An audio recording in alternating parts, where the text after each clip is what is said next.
You have now arrived at Stadium and Gale. The snap, the kick, it's been blocked again! Oh my!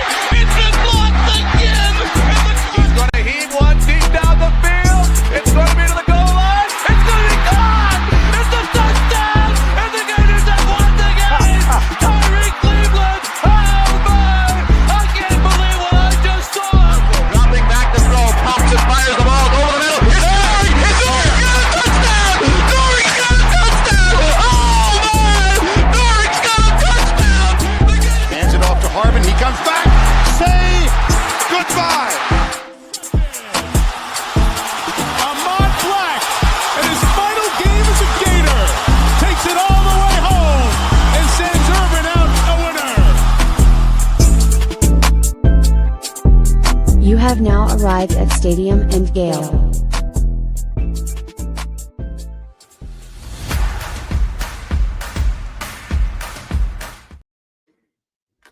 Boys and girls, ladies and gents, welcome to another episode of Stadium and Gale. It's your boy Corey. It's Dan. Hello, Tori. And your boy Jay Scar.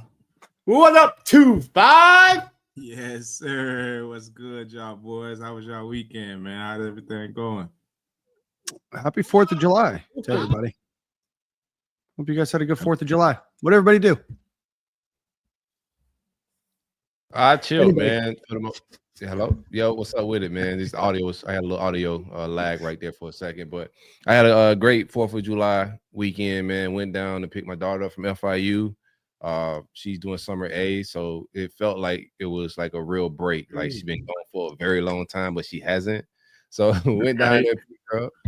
Right? It felt like, bro, like she's been going away for 1 month, feel like 3 years already. Yes. But I picked her up, kicked it, didn't get into a whole lot of fireworks or anything like that. We went out to dinner instead of eating at the cookouts and whatnot. So we ate at Blackbird in Jupiter. If you're in Palm Beach County, go check it out. No free ads. No free ads. By the way, I've been waiting to try that. We'll talk about that another time, I guess. Yeah. Definitely check it out, bro. Great. Just ambiance, the food, drink service, everything's on point, man. Try that top bar too. If you don't regardless of the bar, if you got the kids, it's still a table upstairs. But try upstairs. It's a good little vibe. Upstairs. I want to go check that out. They sat us downstairs, but I went up upstairs just to check the vibes, and it's pretty dope. But that's all we did, man. Just kept it low key. Spent time with the family, fishing, dinner, no fireworks, didn't blow my hand off or anything crazy. Did you get the cannon out there? No cannon this year. No cannon this year. I think those cannon days are behind me. Changing life. Dan. The cannon plug is gone. Let me stop you real quick. There's 3 dads here. New dad, washed.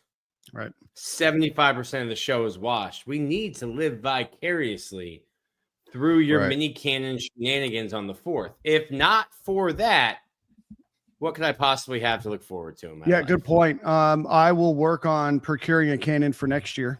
Yep, I will do. I do whatever I can to get back into my cannon bag. But it was a more relaxing 4th of July this year than normal, which was great. But I do want to give a special shout out to a new friend that I made Saturday night named Tyrone. He was a bouncer at a bar that we ended up at Saturday night. Tyrone. He's not. No way. So I walk Not, to the not bathroom. Caucasian. Who's not? No. And Tyrone knows who he is. Tyrone knows. He goes, you're that guy. 50 stories up in the air, looking off into what I'm sure is a beautiful sunset. The abyss. Tyrone knows who he is. Yeah, no, Tyrone, I told him I'd give him a shout out. So Tyrone was standing near the bathroom and he's like, you're the guy from that Gator YouTube show. I'm like, yeah. He's like, big fan of all of you guys. He's like, I watch every week. I'm like, man, I appreciate that. And, went on my way. Fortunately, can't meet anybody in the bathroom here, just a 1-stall bathroom. But I did hear outside of the door. He's like, dude, that guy's a really big deal from like the Stadium and Gale podcast. Like, are you guys Florida Gator fans? I'm like, all right. And I'm in the back of my mind. I'm like, Tyrone, we need to bring you on the old marketing team over here. So shout out to Tyrone straight up from the Dog Saloon in South Tampa. Shout out to Tyrone. Nice, man. Appreciate the love. I was gonna say Tyrone, not a real listener, because he would have held on to that greeting until you were in the bathroom. But it's a one-seater. It's a one star. It got weird. He got in there. He didn't want to make it out. Security guard Tyrone's got the janitor keys. All of a sudden, your single-use stall is open. Hey, are you that guy from the podcast? I would not be giving Tyrone a shout out if that was like the Mike Epps Christmas scene when he in the bathroom. I was just about to say he gonna turn into Damon real quick. Not Mike Epps. That was Cat Williams. You guys are nuts. How was your weekend, Jordan? It was pretty good, man. I ended up going out to Indian Town to my uncle's spot. Whole fam linked up out there. You know, we had they brought me back with the sack race. We had sack race out there, slip and slide. Nice. Yeah, man. A couple hamstrings got pulled. People thought they was that guy. But it was a good weekend overall, man. The kids had a blast. We had some fireworks out there, of course. And yeah, it's just pretty simple dad weekend, but we find a way to kick it and have fun. Nice, man. Hey, Nick, I've got a question for you. This came up on 4th of July. Could you beat Usain Bolt in a 100-yard or 100-meter dash if he was running backwards? No. I lean towards no, but I want to see him run backwards. We're raw dogging this competition, Nick. You don't know, and you're going. You think you could beat him?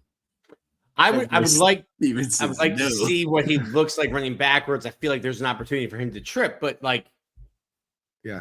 no, probably not. No homo, them legs long. Yeah. I'd like to think there would be a yes, that I could beat a man in a race if he's turned the wrong way and going in reverse like Terry. Shout out to 4th of July. Shout out to Terry. Nice reference. Good reference, bro. But yeah, like I would like to think so, but I'm not as confident as I would like to be.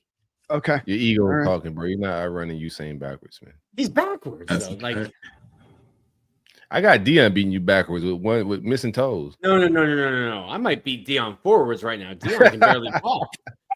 Me and Dion can just line it up right now. I don't know. I don't know that Dion can walk. That's hilarious. That's hilarious. All right, let's get into the show. Let's give Brunt some love, and then we will get into an action-packed show here.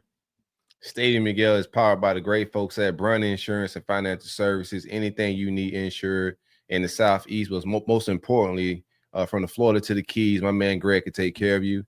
It's a free quote. BruntInsurance.com. You can go check him out. I'm pretty sure he can save you some money. It don't cost nothing to see if you can save some money. If you don't like the internet and you still old school, you can give him a call at 954-589-2204. Greg, the best in the business. Greg, what it do, baby? STA Pride for Greg. Yeah, STA Pride. I see you in the comments, big dog. You guys are everywhere. Now we got them in the comments, man. We gotta get STA run deep, bro. It's just hard to get rid of us. I'm sorry. Stephen Hillen played baseball with me. He can attest to my sneaky speed. He did also say no, Nick. He did say no. He did say no. And if I remember correctly, Stephen was more athletic than you were. So I don't know that. But all right, let's get in. He tried to lead the witness, man. He tried to lead him. Stephen can attest. Go ahead, man. July 27th, First Magnitude Brewing in Gainesville from 2:00 until 5:00. Come hang out with us. This is Independent Gator Media Day presented by the Sachs Law Group. We're going to do a live media panel. We're going to have special guests, Q&A session, and a meet and greet with a number of players. This is an event that we're putting on with High Top Sports and Gators Breakdown. Players that are scheduled to appear. This is not an exhaustive list. Vernell Brown III, Pup Howard, Jacoby Jackson, Jane Robinson, Drake Stubbs, Trayon Webb, and Jaden Wood. So come hang out. Tickets are available. We will drop the link on YouTube right now, and that should show up on your YouTube feed as well. It's a posh.vip link. So go check that out. We'd love to have you. We appreciate everybody that signed up so far. But again, Independent Gator Media Day, July 27th at 2 p.m. at First Magnitude Brewing in Gainesville, Florida. All right, guys. So a lot has happened in the last week from a recruiting perspective. The Gators grabbed 3 more commits since we recorded last Monday.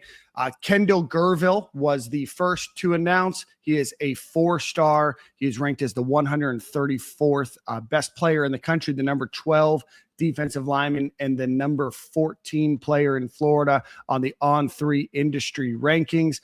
He picked Florida over Georgia, Florida State, Texas, Miami, and a number of other schools. Defensive lineman, 6'4", 315 pounds. I'm going to pull up his huddle tape, but while I do that, what are y'all's thoughts on Kendall Guervil? Oh, from Fort Myers High School. Moves. Big boy, but can move. Really quick. Gets off the line quick. Obviously, fast. I could see him as a 1-gap or a 2-gap kind of player. It's a little bit of a high school size where Jordan probably knows, you get a number in your head. Or coach tells you a number to get in your head, and you're just like, all right, whatever. Krispy Kremes it is. Krispy Kremes. Let me stack that Krispy Kreme inside of a double cheeseburger. We're going to get to that 315. But if you're watching here on YouTube Live, that's a big boy. Moves really quick. We're just, 4 years off of saying that Des Watson moves really good for his size. I think the same thing with Kendall here. We'll have to lose some weight to then gain some, but really, really solid player inside. Yeah, I like the look of his tape right now. I feel like he jumps out on tape as far as his get off and stuff like that. Obviously, he's a huge guy. Just standing in front of all these high school dudes, you see he's dominant at point of attack. So I like that about him. And it's like Nick said, as far as size goes, I'm not too worried about that. I have a lot of faith in our strength and conditioning program, and that they'll be able to get him the right nutrition and build his body up the way it's supposed to be and get him looking like an SEC D lineman. So I'm hyped about this one right here. Yeah, me as well. I mean, we started bleeding on that one. After this commit, Billy pulled out the emoji shades with the exclamation point beside it. I never seen him do that. So we started bleeding a little bit. Defensive tackle was deep in state. We had a nice board of guys that with similar traits, and Texas was giving us all we can handle. Pause. But Billy turned the tide. This was a kid also heavily crystal ball and favored to go to Texas. Right before the decision, we started, seeing that trend change a little bit. So shout out to Chapman. Start bleeding what we needed to start the bleeding. But this is a great get. Blue chip guy. You got to keep these guys home. And it's not easy. Texas is heavily invested in the state of Florida, but I don't want to regurgitate all the things that they just said, but a great defensive tackle get. Yeah, absolutely. 247 has him ranked as the 77th best player in the country on 3/117. It's at ESPN and Rivals ranking that brings that down to 134 overall. Great guy. Great player, I think. Nick, mentioned can play the 1 or the 3 there. I think he's got a great burst. He looks super athletic. I have no doubt that he's going to lose some weight, but he's a mauler. He gets in the backfield and he pursues. He's not the type of guy that if he misses the player in the backfield, he's just going to stop. He's going to go chase him down and everything else. So that's a huge get for the Gators. He's a player that I could see potentially rising in the rankings as well going into next season. I talked to a buddy of mine that does some coaching down there, and they're super high on this kid. They think that he could absolutely be a 5-star at some point this year. So obviously you have to continue to recruit him, but great get for the Florida Gators. The next commitment that the Gators grabbed was defensive back, cornerback, 6'1", 175 pounds from Cocoa High School. That's defensive back CJ Hester. He's a 4-star. He's ranked on 3 as him ranked as the 121st best player. But the industry Hester decided. What? Hester decided. I'm sorry, I missed that. CJ Hester? Yeah, I missed that one. Man. Yeah, you sure did. Yeah, what a weekend. What do we get?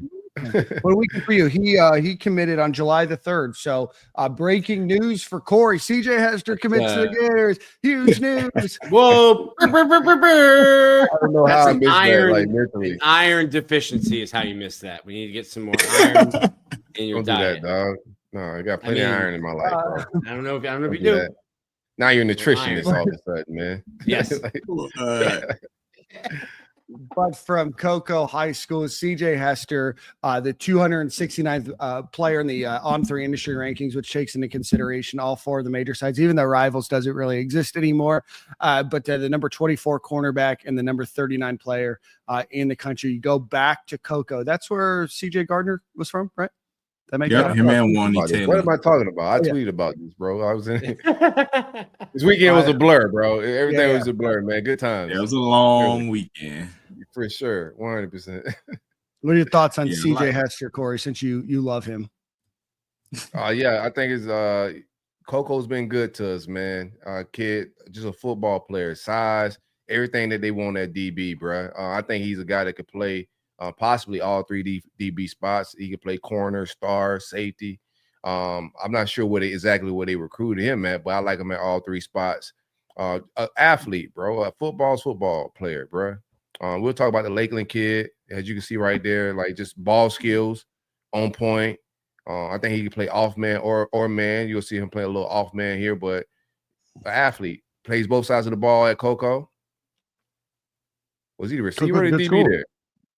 He was the DB. He made himself look like the receiver, though. Right. What you think, Jordan? That's a good interception right there. I think this kid is an absolute steal, man. My former offensive coordinator in high school, Ryan Schneider, is the head coach at Cocoa now.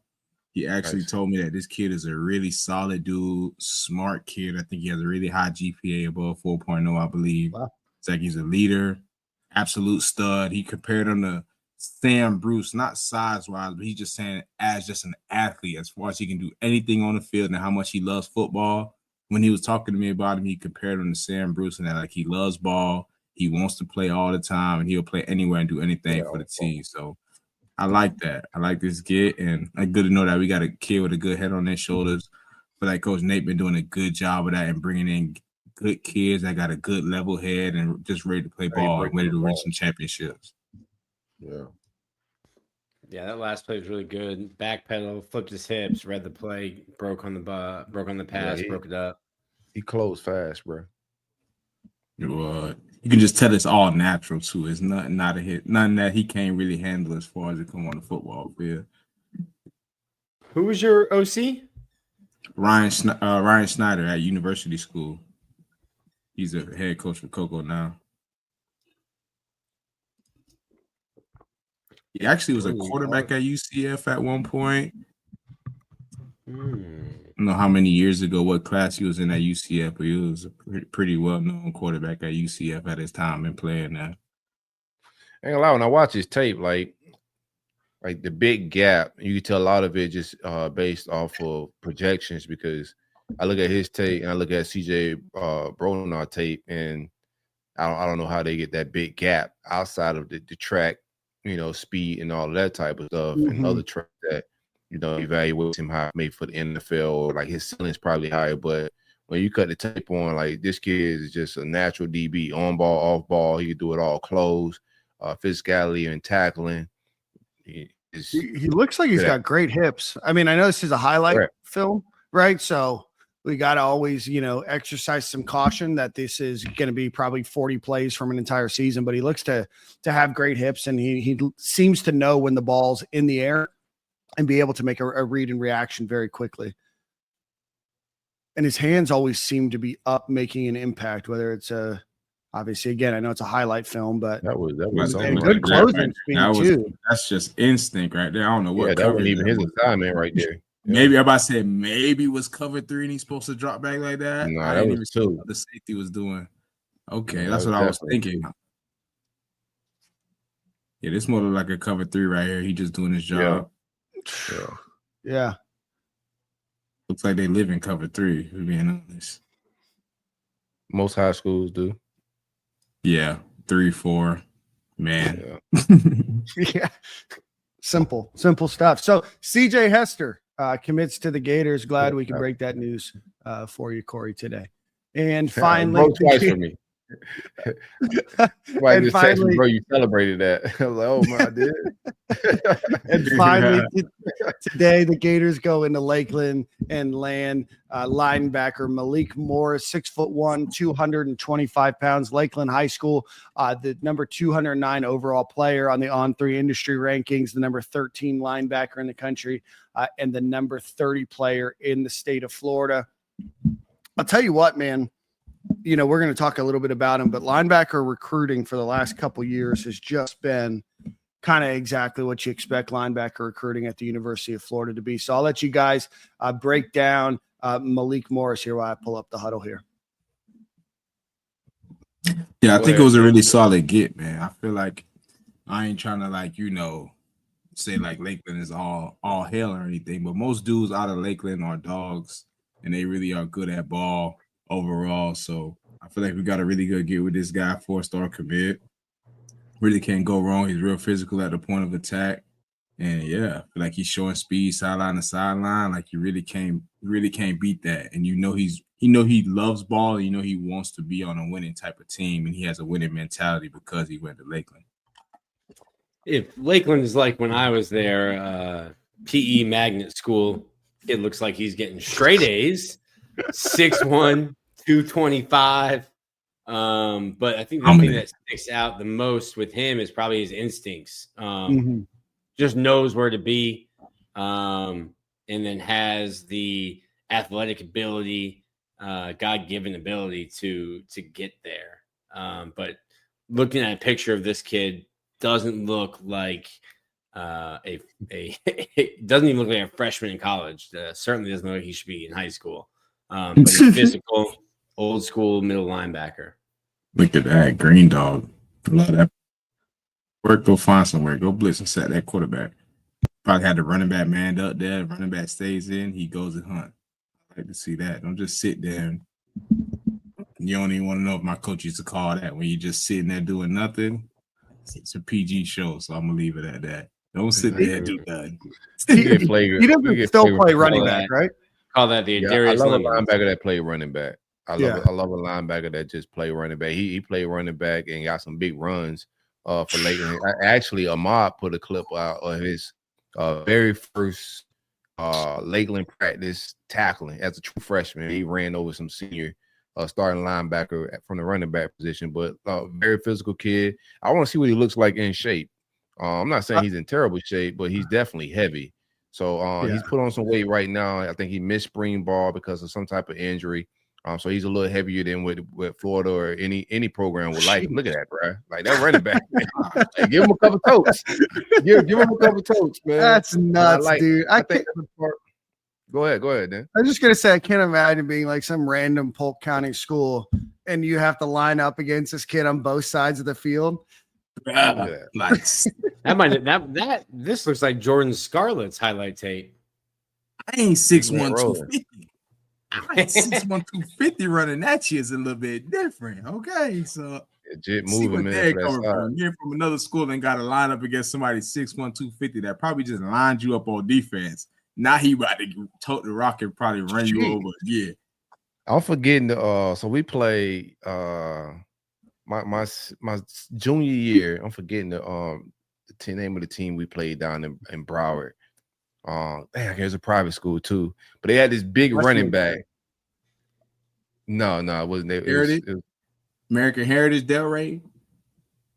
Nah, it'll come back to me. It'll come back to me. But we were playing them, and they had this big running back, and they were singing "The wheels on the bus go round and round" every time they was about to hand the ball off to him. And there was nothing we can do about it, bro. Like it was crazy. Coach is screaming on the side, like, you know what they're doing. I'm like, bro, he's like 6'3", 2'4", like Brandon Jacobs back there. But there's two linebackers we got in that room now between Miles Graham and him. Both play running backs, and they both have great like instincts. Like you know what holes are gonna open. Tendencies the offensive line a little bit better. When you play the position. So they got traits. They got things that they want to get out of players, or they're looking for an evaluation process. But linebackers, since they got in here, they haven't missed. They've landed good linebackers every single cycle. So that room's loaded. For sure. You got to love it when you see a dude get a punt block. Y'all don't think it's much. It's a lot of dudes on that field that are scared to block a punt. I would be put them in scared to that block a position. The hands will get tucked. They get real dinosaur-like. They're not really trying to get that finger kick. You know he a dog when he ain't scared to block a punt. I got to tell you a story. I broke my arm in 4th grade, and then I got my cast off. And the next day at recess, we were playing football, and we were playing probably like 500 or whatever it was. And I tipped the ball and it broke my finger like the very next day.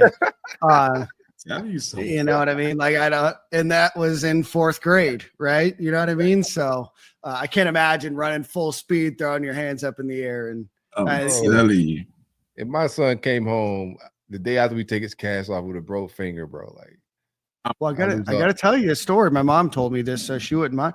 If you go in with broken bones within like a consecutive amount of time, they have to have the parent leave and ask, like, what happened? I'm like, no, I'm just an idiot, right? Like, I'm just an absolute idiot. And I was not supposed to be playing football, but I hadn't played in like 6 weeks or playing anything outside. You know, it's like in 4th grade. So yeah, you don't care about nothing. My poor parents, headlocks, bro. No headlocks from Chuck and Danette this time, but oh nice. Man, I appreciate them. Sorry I did that. All right, bro. We got to get this kid a couple carries. I'm sorry, bro. Like, I'm for real. We got to give him a couple carries. Well, put him at fullback, let him block for a second, and just sneak him a little handoff. I'm telling you, he coming down here with bad intentions, brother. I'm trying to tell you. So that puts the Gators right now at the number 13 overall recruitment class. They have 16 total commits, 10 at 4 stars, 6 3 stars. They are right behind Florida State, who has 22 commits. So I would imagine at that next, the next commitment, Florida will jump ahead of them. Then it's Clemson, then Miami at 10. Florida right now would be USC's got the number 1 recruiting class. Did not know that. So 1, 2, 3, 4. They're 5th in the SEC right now for recruiting. So again, Florida Gators 13th on the On3 rankings with a class average of 89.99, which is one of the top in the country. I think that's in the top 8 or 9 in the country, top 10. So Gators 16 total commits, 13th overall class. And I do not think that they are done. And I think that we can expect to see some more recruitment. Let's run through Billy in the building, baby. You know the vibes. The Gators did also lose 3-star defensive lineman Jameer Perez, who said that he wanted to leave Ohio, and he wasn't interested in going to Ohio State. He said he wanted to play in the SEC. Then Ohio State offered him and chased him, and he decided that he now wanted to go to Ohio State. So that happened. So the Gators will be waiting on July 12th. 5-star tight end Caden Prothrow, 4-star tight end Hees Kent, and 4-star linebacker DQ Forkpaw are committing on July 12th. August 22nd, Braylon Womack. So those are some names that you could potentially see in the near future, as well as Valdon Sohn. So a lot of names, a lot of recruitment that's still going to happen over the next couple of months before the season starts. Any final comments on recruiting before we move on? No. Hey, hit like, subscribe. Yeah. If you're on Twitter, hit retweet. We'll appreciate everybody for hanging out with us, man. Yeah, absolutely. We can see who retweets live in the show, and we'll give you a quick shout out. Tim Tebow's a father. Pretty neat. Girl dad. Congrats. Girl dad. Really cool name too. Where is it? Hold on. I just had it pulled up and then I lost it, but it's just like a badass name. The name is Daphne Rain. I was expecting something biblical for some reason.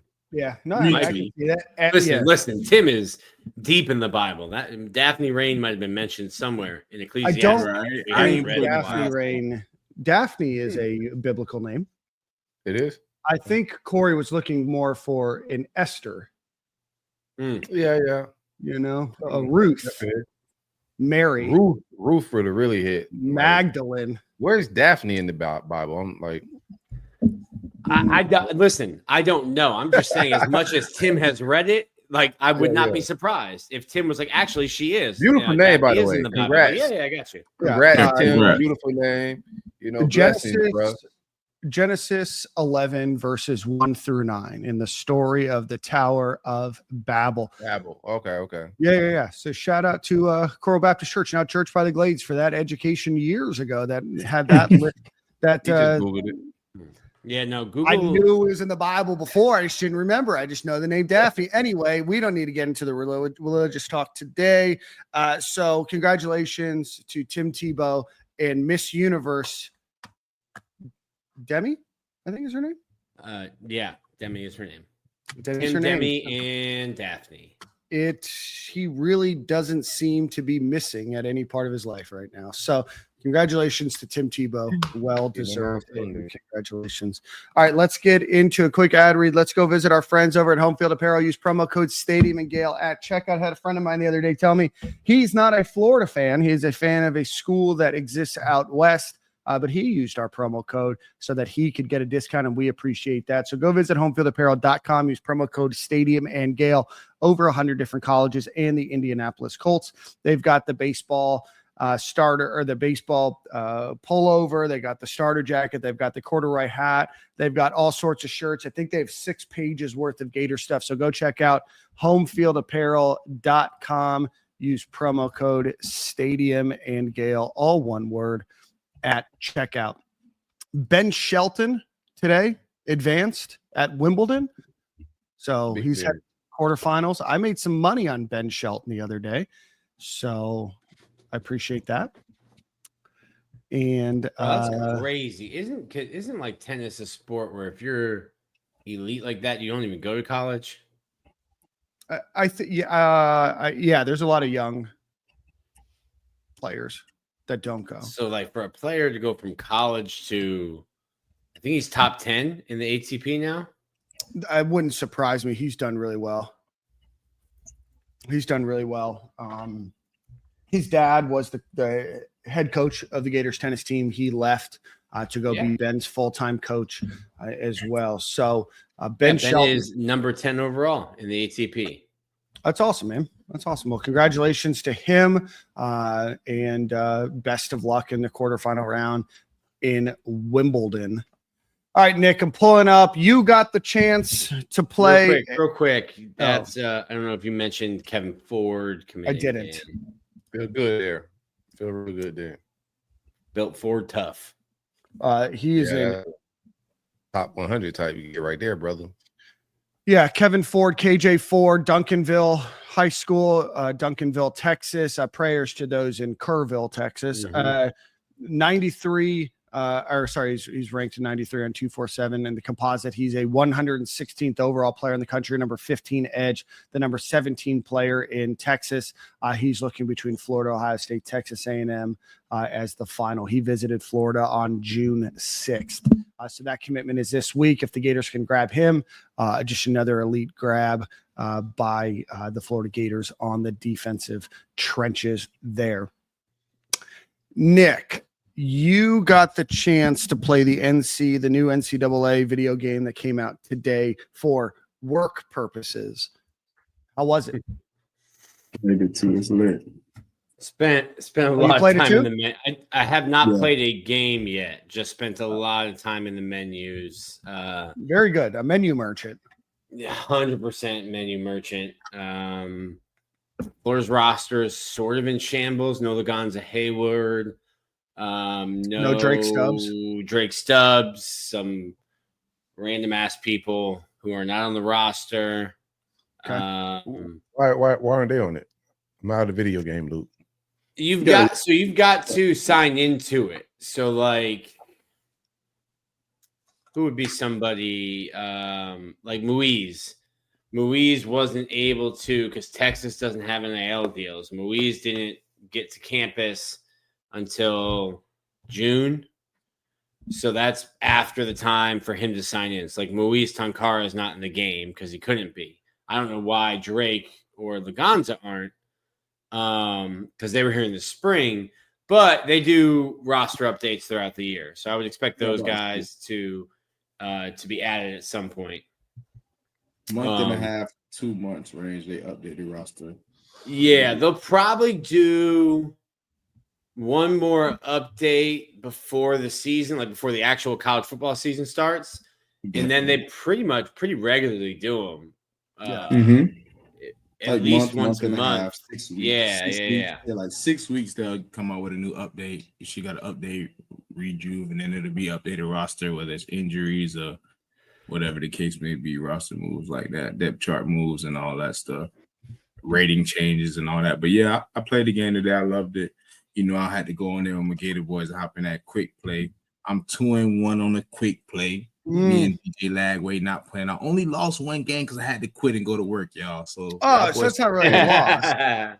Y'all boys tap in if y'all trying to get beat up on, you feel me? But other than that, I love the game. See, here's the age gap. I had somebody else here. Give everybody access to that Twitch. When I get back, Jordan, we're gonna run it. We're gonna run it back.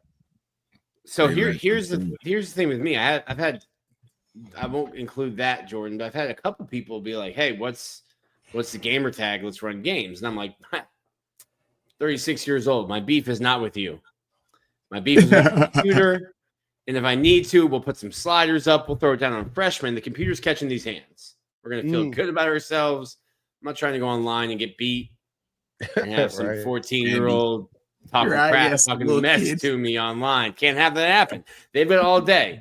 I have a child. I have a job. I'm not putting in the same kind of practice hours that I used to be able to put in.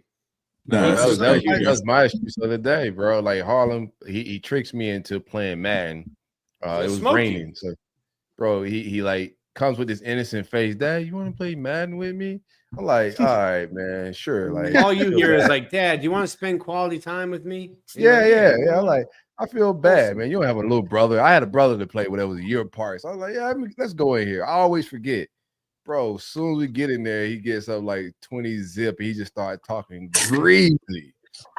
I'm mad. It's like I forgot what the controllers are. Practicing now. Like, I'm like, all right, bro. Like, you talking crazy to me. I'm trying to talk trash back. He's still scoring and steady. Right, still doing it to you.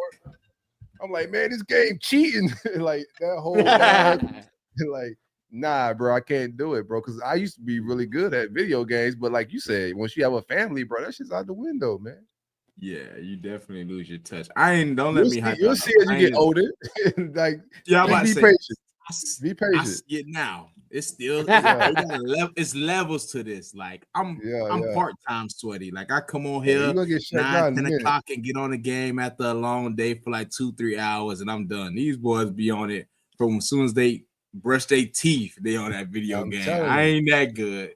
Bro, I saw something on Twitter today. It was a repost of something, I think from Reddit. Somebody averaged like 4.5 hours a day every single day since that game came out. I'm like, one video game? Brother, let me introduce you to some grass. No, the first Call of Duty Black Ops. The first Black Ops. It was my last semester of college. I only had 2 classes. I don't know why they put this feature into the game, but you could look up to see how many days you played, how much time you played. I had like 34 days played of Call of Duty Black Ops my senior year of college. Didn't need to know that. I don't have that time anymore. That's bonkers. Well, yeah, you can't get that much time left on the game. All right, nasty. I'm sure you were.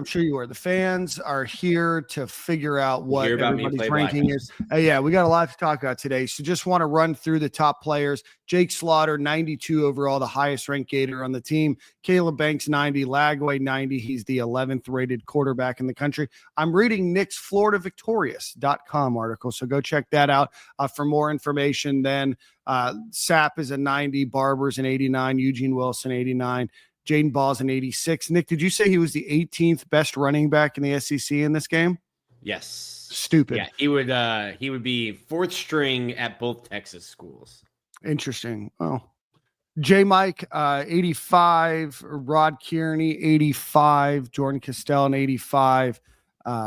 Moore in 84. Cam James in 83. That seems a little high. No offense to him. And then Jacoby Jackson 83. I just thought there might be some other players above him. I'm excited for Cam James. There was no slight to him. Already.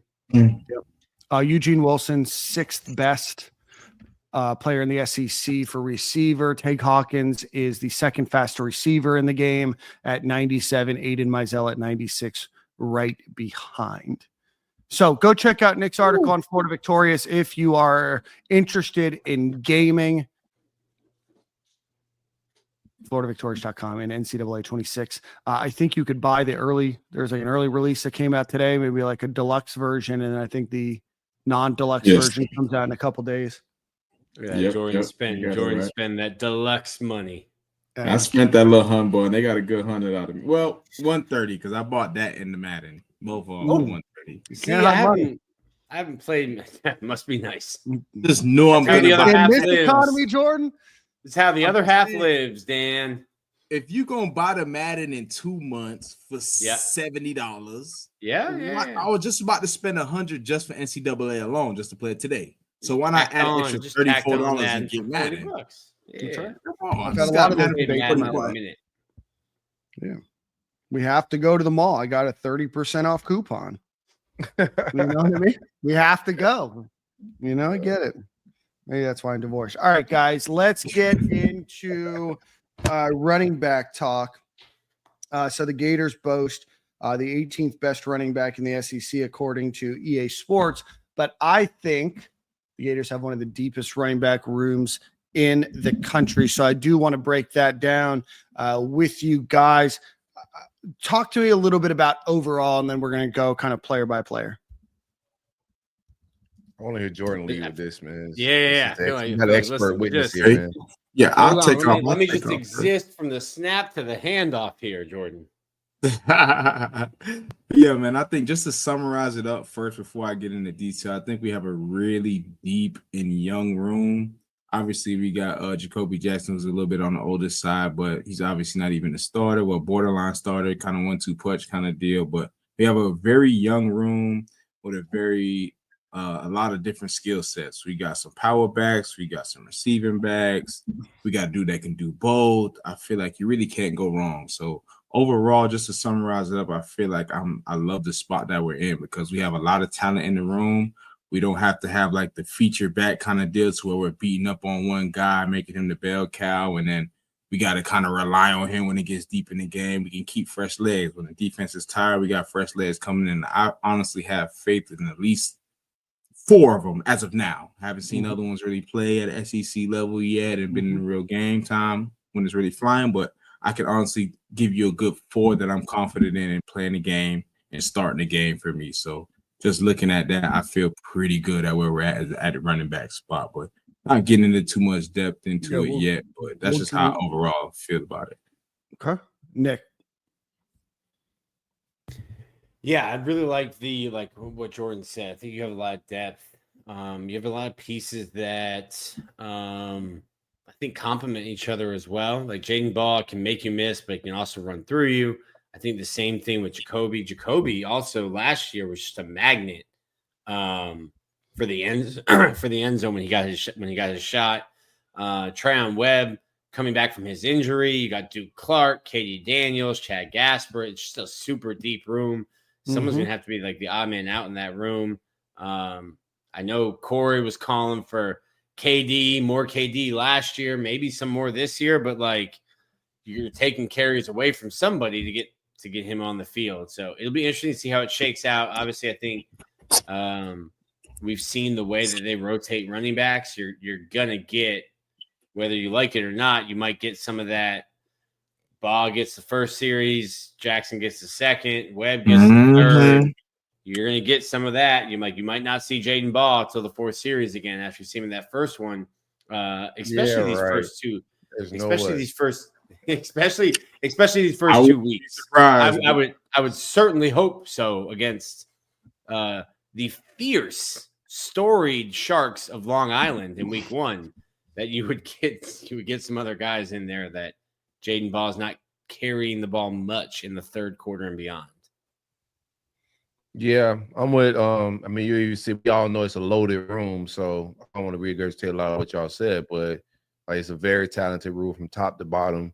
I don't think it's a big drop off if there's a drop off from guy to guy. Like overall talent, we all believe that Jadan Baugh has the highest ceiling out of everybody in that room, but I think they got a room full of guys that are like all totally different, but all talented. So I think instead of like being like caught up in like snap counts and who gets, you know, the amount of carries, it's more of a role. I can see Webb being more of a fourth quarter, one cut back, you know, old Bama style, Mark Ingram, him coming downhill while defense is tired in the fourth quarter. We're up 10 points and he the closer. I can see him in that role. Caden Daniels and Waltez are more of that third down back. You know, they're the more explosive guys in that room, probably got the highest top end speed out of the four guys in that room. And then your 1-2 punch is Jadan Baugh and of course Jacoby Jackson. So I just think they got to put them in like roles and not get caught up in the carry. So if we're not up, you know, in certain games, you may not see the closer, right? You may have to like give Baugh more carries depending on what type of matchup it is. But I think you definitely got to feed the bell cow, the most talented guy, the most. I think that's Jadan Baugh.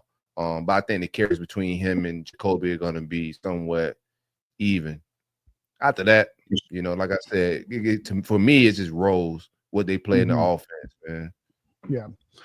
To go over last season, Jadan Baugh, 133 attempts, 670 yards, 5 yards per attempt, 7 touchdowns, 1 fumble. Jacoby Jackson, 95 attempts, 506 yards, 5.3 yards per carry, 7 touchdowns, 1 fumble.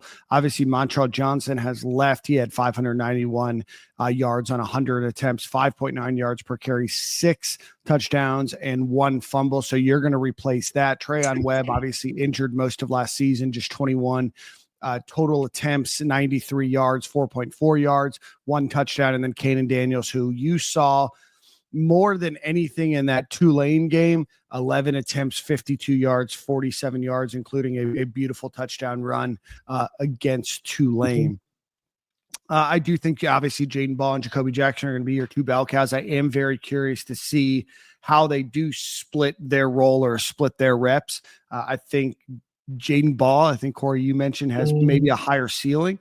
I love the way Jacoby Jackson plays. I love the way that he fights. And I love the way that he was able to get first downs in positions that Florida found themselves in last year. So both slightly different running schemes in terms of the way that the snap counts have been, in terms of whether they're doing zone or gap runs and the way that they balance them out.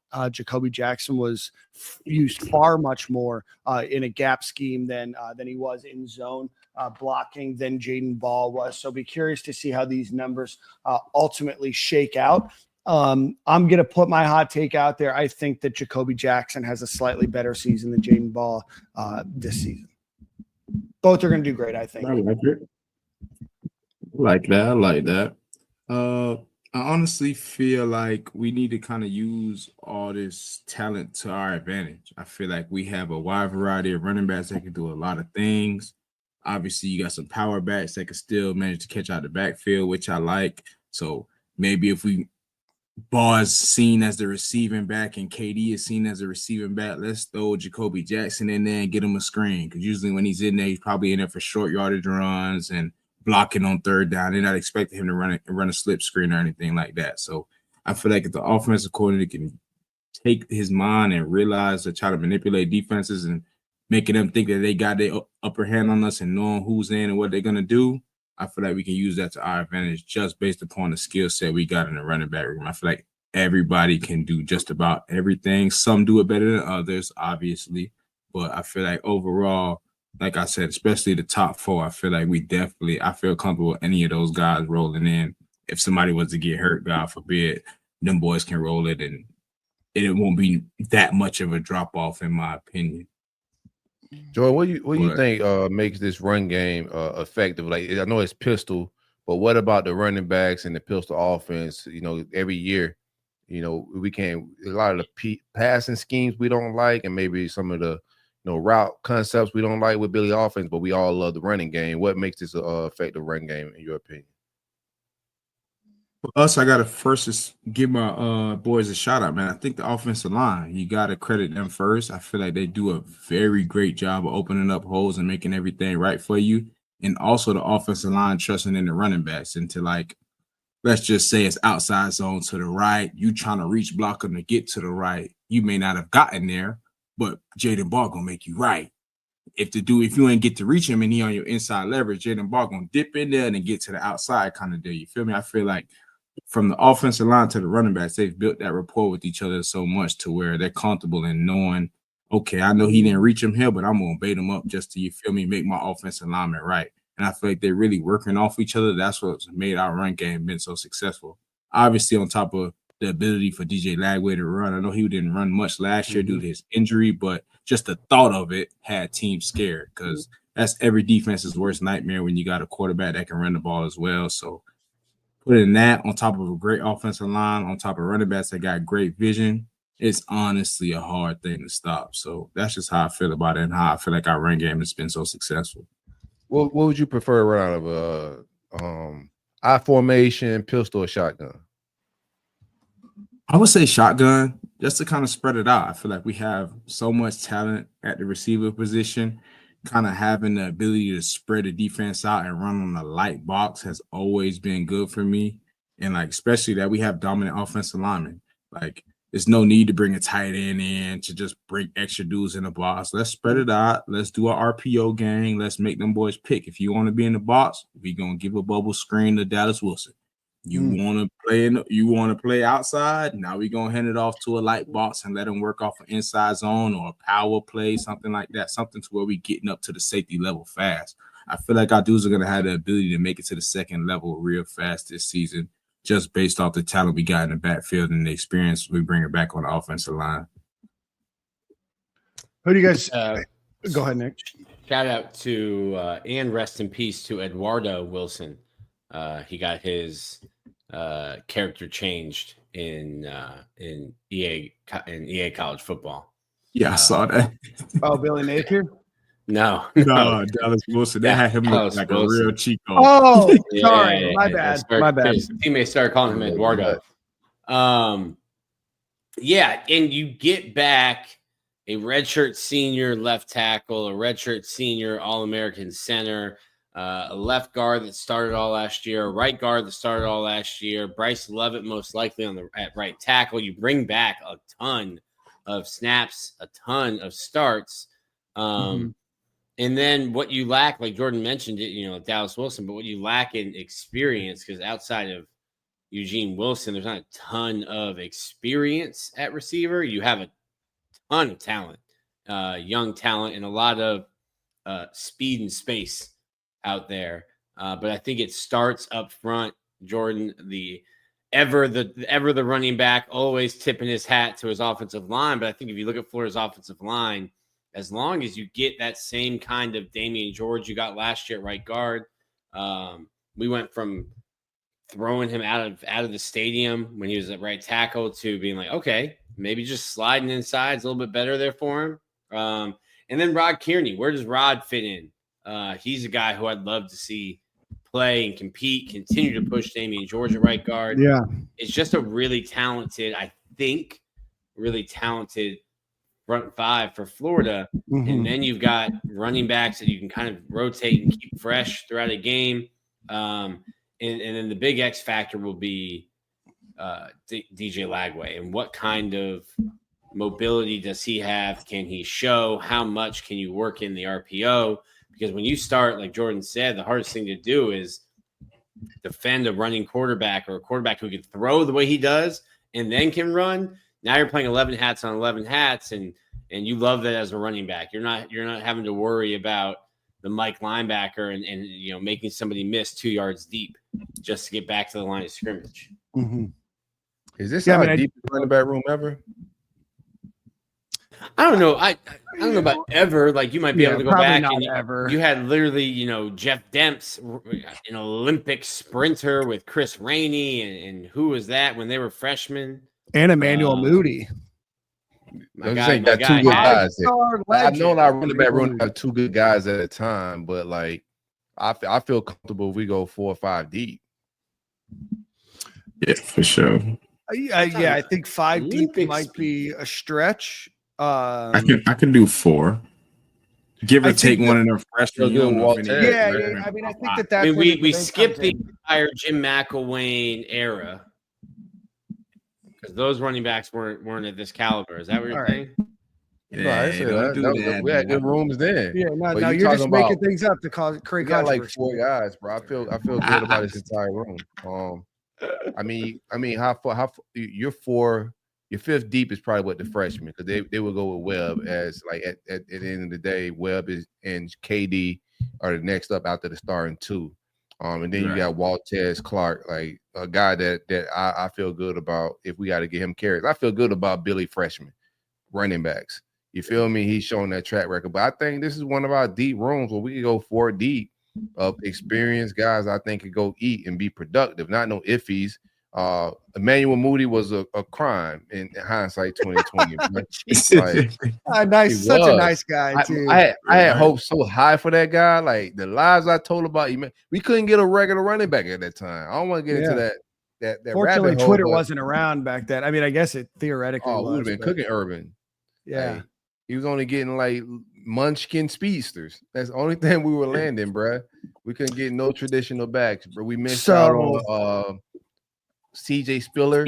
That was a huge miss at that time. Anywho, I just think it's one of our deepest running back rooms. I think it's a legit stance, man. We'll see how the season play out, but I think this is one of our deepest running back rooms historically. Yes. So I asked ChatGPT because that's just the easiest way to do some quick research on like the history. And so I've got a list of the running back rooms, and I'm looking back. 1996 had Fred Taylor, Elijah Williams, Terry Jackson, and Dwayne Mobley. So I'm going to put that group ahead of this group right now.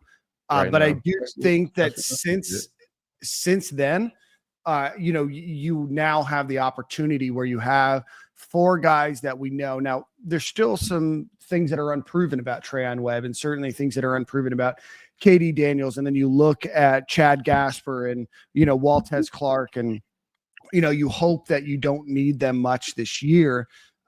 But I think with the combo that you have, and what I like about Jacoby Jackson and Jadan Baugh, and that Billy Napier and the staff care a lot about this, is that they're both like pretty good at pass blocking too.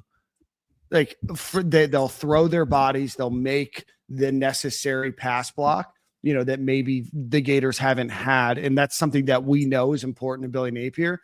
And if you have good running backs that can make good pass blocking, that just allows you to, knock on wood, man, but like be able to disguise some plays and be able to do easily that are different, because both guys are capable of doing both, right? And Trayon Webb, there's coming off injury still. I know that there's a lot of excitement in his camp about where he might be able to go. I don't know if KD Daniels is ever going to be a great pass blocker, but I think of the 2 that are going to be the big bell cows of this group, like you need them to be able to do those other things to give you more options throughout the game. 100%. So I got a question for you, Corey. I know you say you feel like we can go 5 deep, but if you was to pick one of our freshmen to be your 5th guy, which one would it be?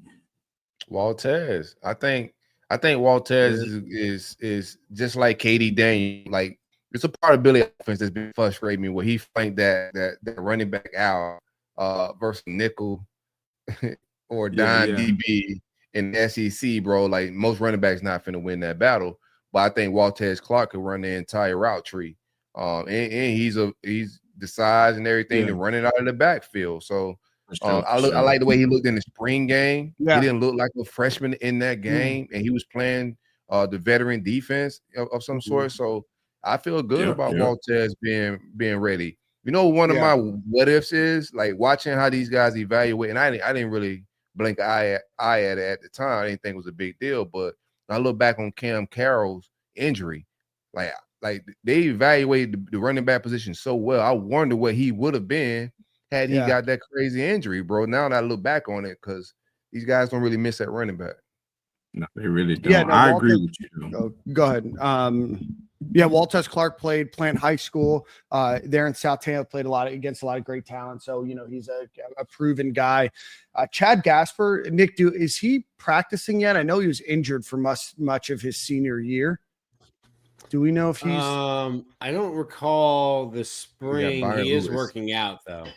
Yeah, Byron Lewis too. Byron Lewis too. Yeah, forgot about him. Don't forget about my Broward County boy, man. Yeah, that room is. I walked up to Byron and I asked him. I was like, "How long did you go to Heritage for?" He goes, "Since kindergarten." I was like, "Oh, I went to St. Thomas." He was like, "We can't be cool." I was like, "I played baseball. It's fine." Byron Lewis, RB1 in my book now. After saying we can't be cool, I've never rooted harder for a player. That's funny as hell. Dan's gonna be showing up to the tailgate in a Byron Lewis jersey. We got to invite him to the First Magnitude event. Corey, reach out to his people. 100%. Yeah, I got you, bro. I'm going to make that call. But I can agree with you on that one, Corey. I think Walter Clark would be that guy for me if I was to pick one of the freshmen. And I won't be surprised if you end up seeing him on some punt return, kick return. I know we got Tank Hawkins with all the speed back there. He can do some things on special teams for us as well. But I feel like if we could mold him to be our special teams guy early, just to get him on the field and get that talent out there, I'd rather running back on kick return than a receiver any day. Because I know you're gonna have better ball security than a receiver. I like that. What running backs? While we just talking, we ain't got to go full kickoff return. But if there's a running back in that room, who would you like to see at kickoff return? Waltez, for sure. Just off the strength of, I don't want to put Ball and none of our starter guys there because then you got to do kick return and go start the first play of offense. You're probably a little winded already, and you in the first 5, you about to get the ball. I'm not saying you ain't in shape, but I'd rather you walking off fresh. We too deep for me to be putting my 1-2 punch out there at kick return. But if I was to pick one just to be off the bench, I would like to see Walter. Like you said, he's a phenomenal route runner. He's an athlete with the ball. I ain't scared. You can feel the kicks. I ain't worried about you catching it.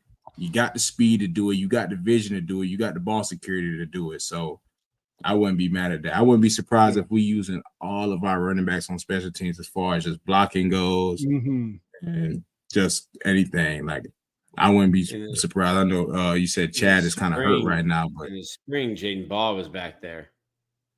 I just don't know if I love that, man. Yeah, I don't like that, man. I know we talk about how deep the room is and everything else, but I feel like that puts you susceptible to if there's a major injury there or at the wide receiver position. I feel like Florida is so deep. I like Kanan Daniels at kick return. Punt return is a completely different animal. I don't have any experience, if you didn't know, playing punt returner. It's real. Breaking news. But I just know it's a different animal. And I also know that Florida hasn't historically done very much under Billy Napier at punt return. I think we've had a couple. The touchdown. DK was great last year. I thought DK was no. I thought DK was fine. Freddie Swain was good. I mean, they've done fine, but receivers have done fine at it. But as far as just ball security goes and just knowing that they tough enough to take a hit, because you got some boys getting 60 yards of rolling steam now. If one of them boys mess around and line you up, it can get ugly. So. And you want to just see the wind taken out of the Gator fans like sails as like Jadan Baugh gets injured in a punt return. Why an inconsequential punt return against USA. USA. Let's not talk about that, Dan. Let's talk about. Let's not talk about time in 3 weeks that I've done it. Injury Dan. That's off-season injury Dan, bro. You jumped down. You pause on that. You got on me for being like, "Hey, Dan, you're making too much of this," and I'm like, "Listen, Dan, every week is talking about like, hey, what if I twisted his ankle?"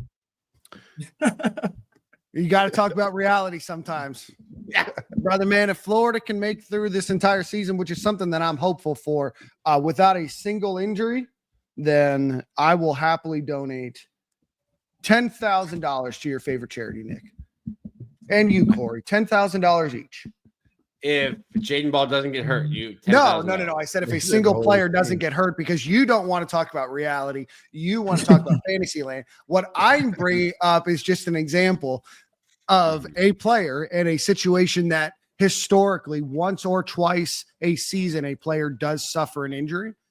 And I just think that Florida, going back to the main point, is that Florida does have some other options that they could potentially do rather than potentially suffer what I would call a catastrophic blow. Yeah, I just think you just got to feed. It's only one football, and you got to just feed touches, man. And I think Baugh's going to get plenty of touches. Get one of the hungry running backs, Waltez, KD. They want the ball any way they could touch it, pause. So you get them an opportunity at kickoff return. Punt returns are different. I'd rather receive at punt return. Different guy there, the ball hanging there a little longer. So, but I like just, it ain't worth the risk because we still got so many other talented game breakers that could possibly break up kickoff returns. So I really liked they had them split, but they had the 3 freshmen, not Dallas. So it was Nahshon, VB, and there was somebody else over doing punt and kick on the other field. Was it J-Mike? J-Mike was on J-Mike, Jadan Baugh. I'd have to go back through my notes from the spring. J-Mike was on the first team. But all the young guys, all the freshmen in the spring were over on the other field. But I love the way Nahshon looked. Obviously, VB3's got that kind of shiftiness, that quickness, punt return. And those guys, I'm probably closer to the receivers just in terms of the content and stuff we've done. Yeah. And how much I've interacted with them than I am with the running backs. But, the receivers are hungry to get on the field. I'm sure the same with the running backs, but the receivers I know are hungry to get on the field. For sure. I can't wait to talk about Nahshon, brother. I cannot wait to talk about Nahshon. That kid, he slept on. Kid slept on. Now, here's something crazy about him. We won't spend – it's not a receiver show. Right. Well, you spent 5 minutes talking about the offensive line, so go ahead. Hand in hand with the running backs, Jordan will tell you. They do it. We all together. That was wide receiver blocking, so go on. Went to school in Miami and still claims, I think, Rhode Island. Who? Nahshon? Yeah, I was born in Rhode Island. Claims props to him. Yeah. It's on his locker plate. I'd be claiming the 305. Rhode Island's a beautiful state, man. Where's he from in Rhode Island? I mean, I guess he's probably from Providence. There's not a lot of living in 305 when he died. He lived in the 561. He just went to school down there senior year. Bro, that's he was at Newman. Oh, I didn't know that. That's crazy. Yeah, Nahshon was at Newman before you got there. Yeah. Nahshon, Montgomery, Rhode Island. He's definitely from the Northeast. He's originally from the Northeast. If y'all can think of one, I did a little I know y'all don't think my running back class was anything special. That was Corey. That was Corey. Not me. Corey said that, and I would never. He's from Central Falls, Rhode Island, which is right near Massachusetts and right near Pawtucket. Oh, wow. Anyway, go ahead. But no, I just did a little running back comp with all the running backs that I played with or I've seen in my time there in comparison to the top 4 guys. So Jadan Baugh, Jacoby Jackson, Trayon Webb, and KD Daniels. So my first one is Jadan Baugh. I compared him to Michael Pirine. I feel like he's a complete back in that regard. He can catch out the backfield, runs tough, great vision, all of that. I feel like he reminds me of Pirine in that regard. Jacoby Jackson, I kind of compared him to Adam Lane. I put Adam Lane / Matt Jones. The clean band. Yeah. Cleaners. Yeah. But Matt Jones is a little bit on the bigger side, but he's a little bit bigger than Jacoby Jackson. A little bit. Yeah, a lot bit. That's why I kind of put Adam Lane / Matt Jones. I feel like they both are tough runners, not as fast top end speed, but they still are bigger guys. Trayon Webb, I compared to myself. I feel like he's a real tough runner. I ain't seen him play too much in the SEC, but just watching his tape from high school, I feel like he has great contact balance. He run downhill. And so, yeah, I compared him to me. And KD Daniels, I compared him to Malik Davis. Kind of your scat back, real shifty, can really catch out the backfield, run out the backfield quick speed's the guy. So I don't know what y'all comparisons would be. Y'all can choose any running back y'all wanted to if y'all wanted to do this, but that's just kind of what I did on my little homework before this. Yeah, no, I agree with you. I think it was really disrespectful of Corey to poo-poo your class the way he did. Yeah, Guy's an instigator, man. I'm gonna compare. Let's see, Jadan Baugh to Emmitt Smith. I like that. Jacoby Jackson Walter Payton to Ernest Graham. Hey, okay. I like that. I'm going to compare Katie Daniels to a tinier Fred Taylor. Tinier Fred Taylor. A smaller Fred Taylor.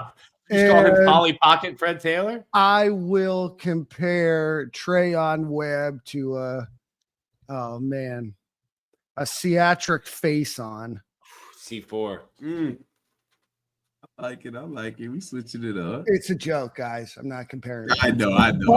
But there's a little more thought to that. So that's the running back room. Brandon Connell said to Eric Rhett. I don't know who. I mean, Eric Rhett's great. I don't know who you're comparing to Eric Rhett, Brandon, but I do want to give you a shout out. That 2002 class of Ernest Graham, Rand Carthon, Theatric Faison, and Willie Green was also a dynamic force. I don't remember Willie Green. You should have. He was very, very fast. That's on me. Very fast. From the Orlando area, if I remember. Yeah, Kissimmee. Well, I don't know why I don't just said it that way. Kissimmee. But yeah, 5'9", 200 pounds, but ran like a bowling ball, was fast. So great player there. So that's where we're at with the running back room. Feel free to drop in who you're most excited about for the Gators this upcoming season. But again, a very deep room for the Gators and the staff there on offense. Let's give a quick shout out to our friends over at Game Time Sidekicks. Everybody get your cups out. GameTimeSidekicks.com, promo code Stadium15 at checkout will get you one of the best products that I use every day. It is a keep your hot drinks hot, your cold drinks cold. I got the whole box. Hey, look at this guy. Look at this guy. Send me my cup, bro. Box. July 27th. If you want a cup, Nick will be giving some away from his personal collection. But go visit GameTimeSidekicks.com, promo code Stadium15 at checkout. Truly is a great product, and it's not just because they're a sponsor of the show. I literally do use them every single day on my way to work. So go check them out, GameTimeSidekicks.com, promo code Stadium15. All right, guys, we're going to go from one of the deepest positions on the field to a position that still has a lot of question marks going into to next season, and that's the tight end position. That group is going to be made up of primarily Tony Livingston and Hayden Hansen. Former four-star Amir Jackson is expected to contribute this year, and then Air Force transfer Caleb Rillios is in that group as well. Micah Jones is the freshman, and then Scott Isaacs, I believe, is the walk-on for that group. Obviously, Florida is just not a super sexy place to play tight end for the Gators. You're going to be using a lot of blocking schemes. We did see a bit out of Hayden Hansen last year going out. We saw a little bit, a very tiny bit with Tony Livingston. But break down your thoughts. I mean, there's probably not going to be a ton, but break down your thoughts on the tight end position for the Gators. Oof. Yeah. Really heavily used position. I do not want to come out in 12 personnel. That's my first take of the room. But overall, I think the room is an extension of left tackle at this point, right? Yeah. We sparingly use tight ends in this offense. I think we could use them more. It will help with us recruiting the position if we actually use them more. I want to see if that changed, especially there's some smoke about Russ Callaway possibly calling plays, him being the tight end coach as well. Like, I want to see if he inserts more tight end activity and whatnot. But for right now, Hayden Hansen is a huge human being. Solid, I think, possession, tight end. He's not going to make a whole lot of guys miss or anything like that, but he got durable hands. Tony Livingston, I want to see more from him. He had a good couple of plays here down the stretch, Florida State game, bowl game. I want to see him be more consistent. He hasn't been playing football for the longest, but he's been playing long enough to be a suitable tight end. has the basketball background that can go up and get it, post skills, all that type of stuff. So he's a red zone threat. But the young boy is who I got hoping. I'm forgetting his name off the top of my head right now, man. Jackson, correct. Jackson. He didn't play spring ball. So I didn't get to see him flash anything. Pause. That sounds nuts. I didn't see him flash his talents. Sound nuts. But hopefully he's back and healthy because he's a guy that you can flex out wide. He's not Kyle Pitts, but I think he brings some of those characteristics of a guy that can get in line, be decent of a blocker. He's still young. Got to put a little bit more size on, but he is a guy that can be a matchup problem if you flex him out. So I just want to see the room be more active this year in the pass game. But it's really in this offense is really an extension of the left tackle or right tackle, etc. Yeah, I totally agree with you on that take as far as like we really don't use them too much. Maybe we can use that to our advantage this year when we play a few teams, maybe when we got a couple hard games and kind of late in the season, every team kind of got our game plan down. We can kind of get some play action, get the tight ends involved kind of there to pick up some first downs and keep the chains moving. I feel like we should be able to use that as a weapon. All of these guys should be able to catch, like you said. I feel like Hayden Hansen has some for sure hands. We just not using them all the time. So I'm not too big on this room just because we haven't really been using it and showcasing their talent. That doesn't mean that they're not talented. That doesn't mean that they don't have the ability to kind of change the game for us. I'm not losing hope in that regard, but I just think overall we're really not using them too much, so it's kind of hard to say. So maybe we'll change that this year, midway through the season. If we make a deep run into the playoffs, we'll be able to kind of change our offense and make it a change of pace and make everybody kind of be on their toes on what we're doing next. Because I feel like every other position is really deep. So if we can really get our tight ends to step up, we'll be a serious problem out here for real offensively. Yeah, I did miss two guys. They're not on the roster. I guess that roster hasn't been updated. Cam Kosman was in the recruiting class. He committed like right around right before Christmas, if I remember correctly. He was looking at some Ivy League options, if I remember correctly. He's from Missouri, and then Micah Jones, who I think you guys just mentioned. He was the number 32 overall tight end in the country. He's a 3-star. So, again, it's probably not a position where Florida is going to go and get the huge name at that position. It's obviously a heavy blocking position. If you look at Florida, they only threw to the tight end 36. So I guess Arliss Boardingham, who's no longer here. So you're only returning 36 total targets, and you're only returning 726 total catches from last season. So 109 yards for Tony Livingston. Hayden Hansen had 207, and Amir Jackson had 0. So you're not losing a ton of production with Arliss Boardingham being gone. He only had 128 yards on 18 receptions with 26 targets. So you're not returning a lot. Florida has not been able to really turn this position into much under Billy Napier. So I'll be curious to see if any of these guys do step up. Obviously, Amir is very different as a as a tight end than the other two guys. Hayden Hansen is big, but Tony Livingston was a former offensive tackle that got moved to the tight end position. So very curious to see. It's kind of surprising to me in the offense that Billy Napier runs that they don't use a tight end for more in the flats or to get some additional yardage that way. You just don't see much. You see them running relatively open often. It just doesn't ever seem to be much of a target for Billy Napier. So until something proves different, I don't see really any difference. I think they need to, man. It's just you look around the country, bro, like this most teams that are in these runs, they utilize the tight end. It's an opportunity to get a big playmaker. And I think we, like I said earlier, I think we can recruit the position better if we utilize the position better.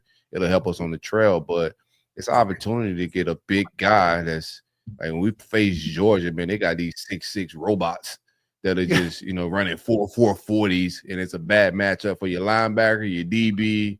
Everybody on the field can't guard this monster. So I would like to be able to jump into those sweepstakes of getting those matchup problems, especially after the Kyle Pitt years where we had the Jordan Reeds of the world. Like we've had some tight ends. Cornelius Ingram, the tradition that's been here at Florida to have dynamic playmakers at the tight end spot. So I would like to get back to that. 81. Correct. Yeah, there was a I put it on the message board, so it's coming out now. If you weren't on the Florida Victorious message board, but I remember talking with Hayden Hansen at the end of last year before the bowl game, and I was talking to him about I think Arliss or whenever it was that Arliss went in the portal. Who's that? Bowling Green now. And I asked him, I was like, well, what about you? Are you thinking about going in the portal? And he was like, no. He's like, I'd go somewhere, I'd start all over. And he said, he's like, I do everything that's asked of me in this offense. And NFL teams see that. NFL teams aren't looking for me to have 60 catches next season because that's not what our offense is. So I hear what you're saying, Corey, and I hear what you're saying, but like that's the tight end telling me right there that like that's not our offense. That we're not going to do that. NFL teams aren't worried about me catching 60 balls because that's not what I'm going to be asked to do in the offense. I'm picking up blocks. I'm helping in the run game.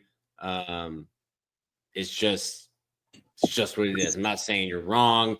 And there are guys like Amir Jackson. There are these 6'4" hybrid receiver, tight end, freak playmakers like Kyle Pitts. Like Dan Mullen got Kyle Pitts, had to redshirt him for the first year. He was working out with the receivers. And then all of a sudden, 2020 comes and you're like, who's this alien? Like there are guys like that in the state of Florida. It's just not what this offense is. The offense gotta like evolve a little bit. That's all I'm saying. Like it's a Pokemon and it's still stage 1 there. No, I think it'll evolve, man. I really do think so, bro. It's just like, you just got to. It's just too much of a position that can be used, as an asset, and it just can't be an extension of the extra guy on the field to block, especially when you want to use 12 personnel. If you want to go 2 tight ends, I ain't mad at that. I'd rather we in the state of Florida. I'd rather go 4 wide and put these, these pieces on the outside. Let's go. Let's make it a track race. But if you got me 2 tight ends that are robots like Georgia been recruiting, then yeah, like I don't mind going 2 tight ends. I got 2 6'5" guys that can run a 4.4, 4.5 40 and I jump everybody. But if we just got 2 tight ends on the field that are pretty much extra linemen and we can't get vertical, it puts the offense in the box a little bit. That's all. I agree with you. I'm just saying, like, I think when we say stuff with our platform, people take it and run with it. And I don't think it's going to change. I think what we've seen from the tight end position is what we will continue to see. I think the offense can change and evolve with DJ and running more RPOs as long as he's healthy and he can run. I just don't see it happening at well, they're trying. That's why they got Amir Jackson, right? He's not their traditional tight end. Agree. So they're trying to evolve the offense because there's no reason to go get Amir Jackson because he's nothing like the other guys in that room. Kosman's a little bit like that too. Don't sleep on the Ivy League offense. Sneaky fast. Just talk about being responsible content creators. Sneaky fast. We've got long term sneaky fast though. Yeah. Lunch pail kind of guy. I am waiting for his name to I'd be more than happy to agree with that. We don't have much on him. He's going to redshirt. He's going to redshirt. I'm just telling you. Yeah. No, you're not breaking any news. He can scoot a little bit. He can scoot. He can. Roughly the same melanin in my skin, but can scoot on that scale. Well, we'll see. I think who are you guys? Is this your year for Amir Williams to make an impact? Amir Jackson. Amir Jackson. I'm sorry, Amir Jackson to make an impact. I mean, this is the year Florida's going to do something different at that position to step up. I would think, right? Like you now have somebody. He's going to be a redshirt freshman. You didn't see much out of him last year, obviously, but he is built differently than the other guys. I would hope so, but I didn't see anything in spring, so my expectations are low to be real. if I'd have seen maybe him active, I know injury is injury, but you gotta, you gotta be out the tub to make the club. he's in the injury tank a lot. So until I see it, I know that's, to me, it seems like that's the direction they want to go. And I think like our highest upside as far as offensive playmakers in the room is Amir Jackson. Kid's talented. He can run, whatever routes you need him to run. He's damn near a receiver. Similar, he's not Kyle Pitts, but similar mode.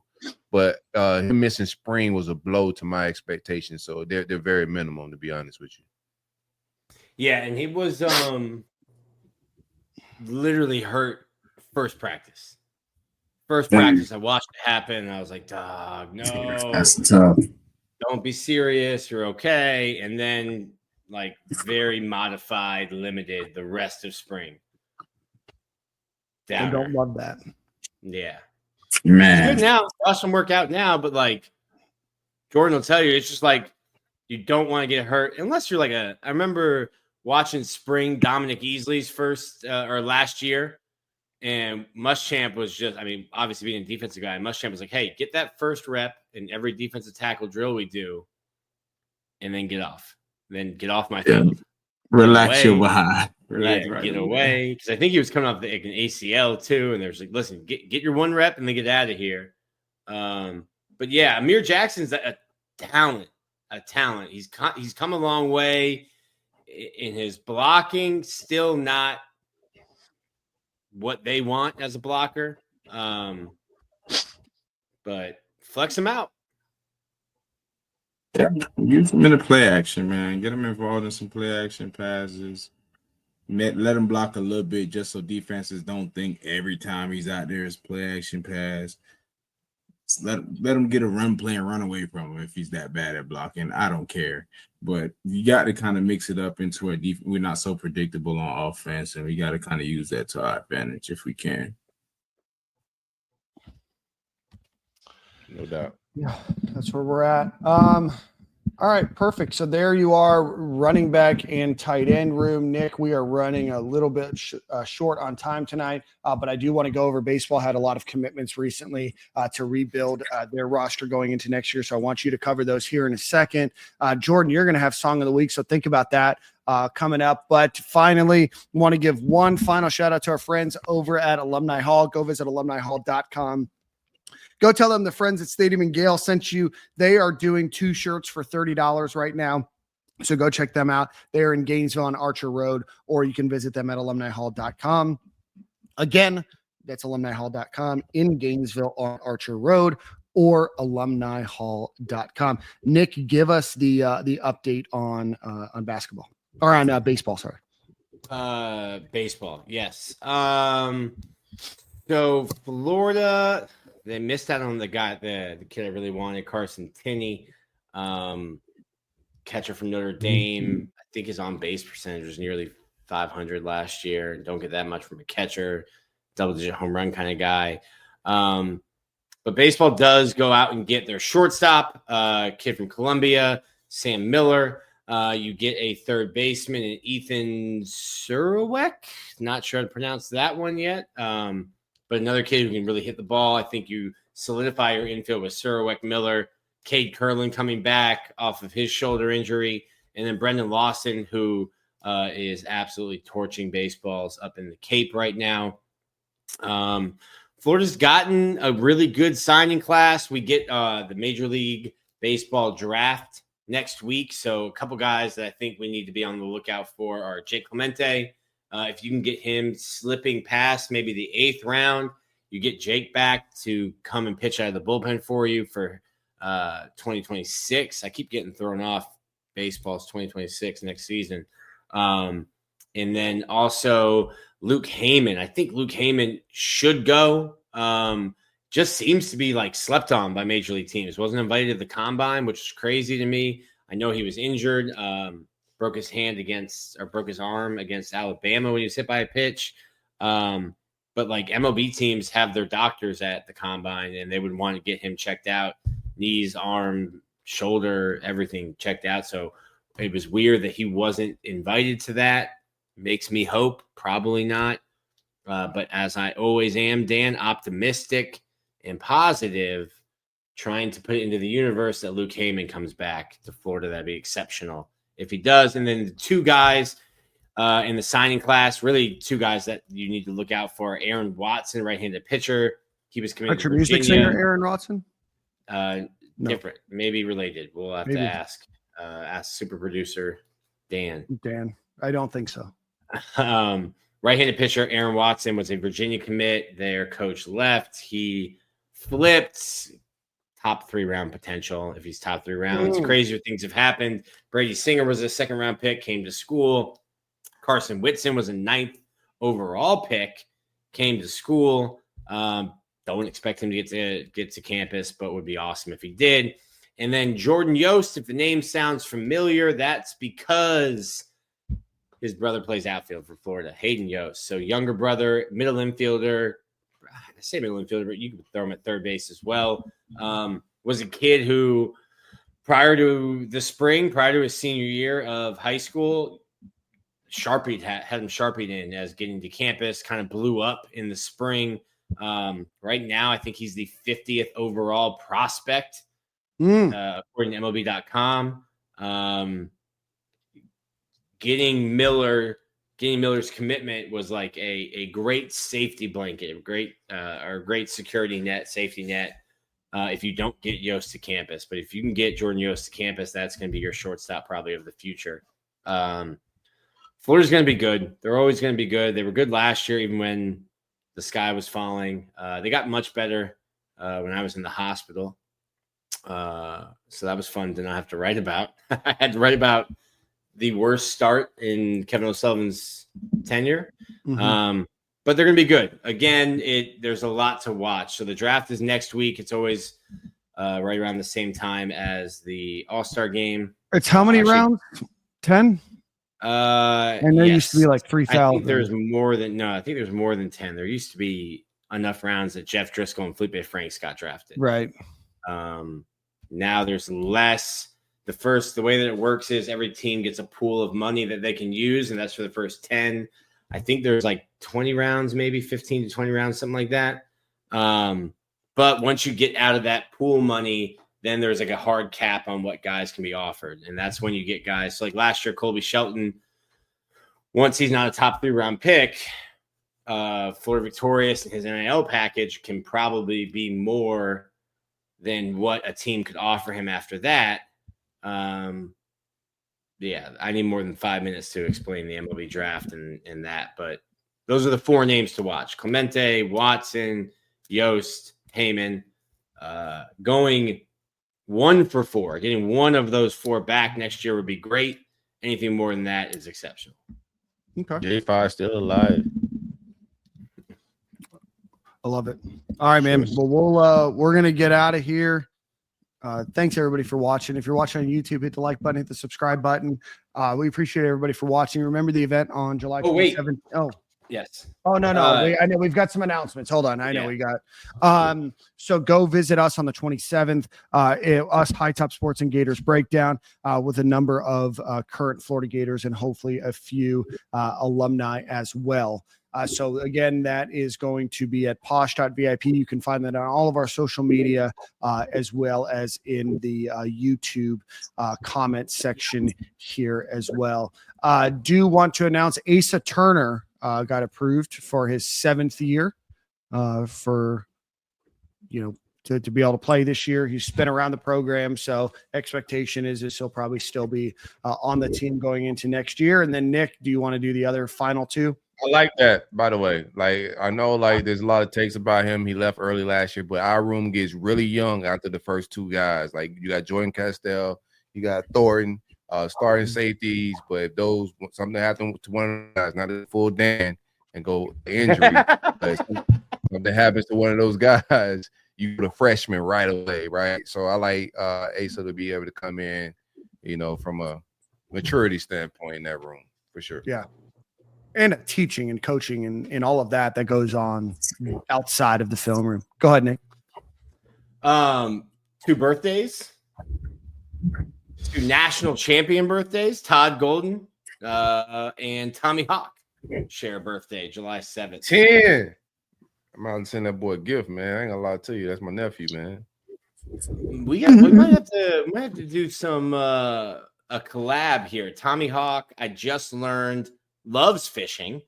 Working on some Florida Victorious content, hooking it with Hawk. Nice.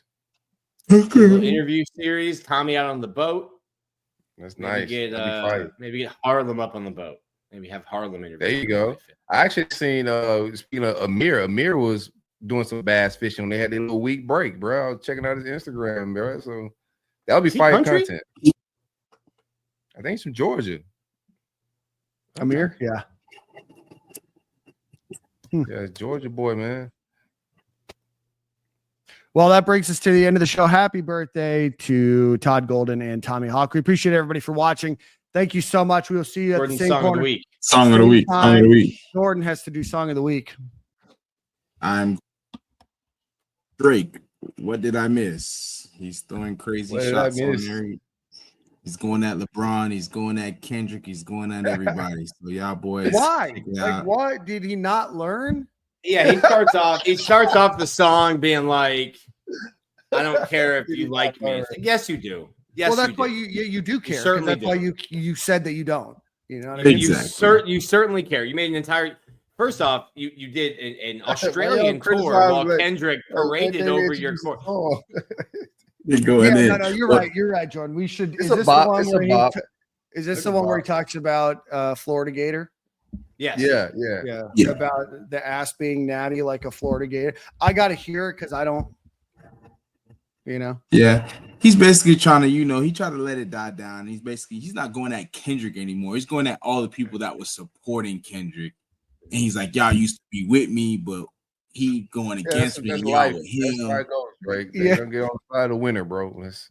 Thank you. Come on. You should have put out better bars and people would have been on your side. You know what I mean? Yeah. How Meek Mill felt when he did the back-to-back track and he buried Meek Mill. Like, that's how Meek felt, bro. Like, you can't take shots at everybody. Girls tour. That was nasty. That was nasty. Drake the pop star. He's always going to be like Kendrick had his moment. Kendrick also, I know K-Dot. K-Dot's next album will come out in 2033. Drake will have 47 more number ones, but Kendrick's an artist. He's also about that. And Drake realized, like, oh, this isn't Meek Mill. This isn't the guy who was at Diddy's house hanging out. This is an actual hip hop artist. Let me go tour Australia while he shouts me out during the Super Bowl. Rob, your questions. Florida have enough scholarships for Asa Turner? Yes. The SEC is only allowing 85 scholarships. I don't know why. That doesn't make sense. It doesn't matter.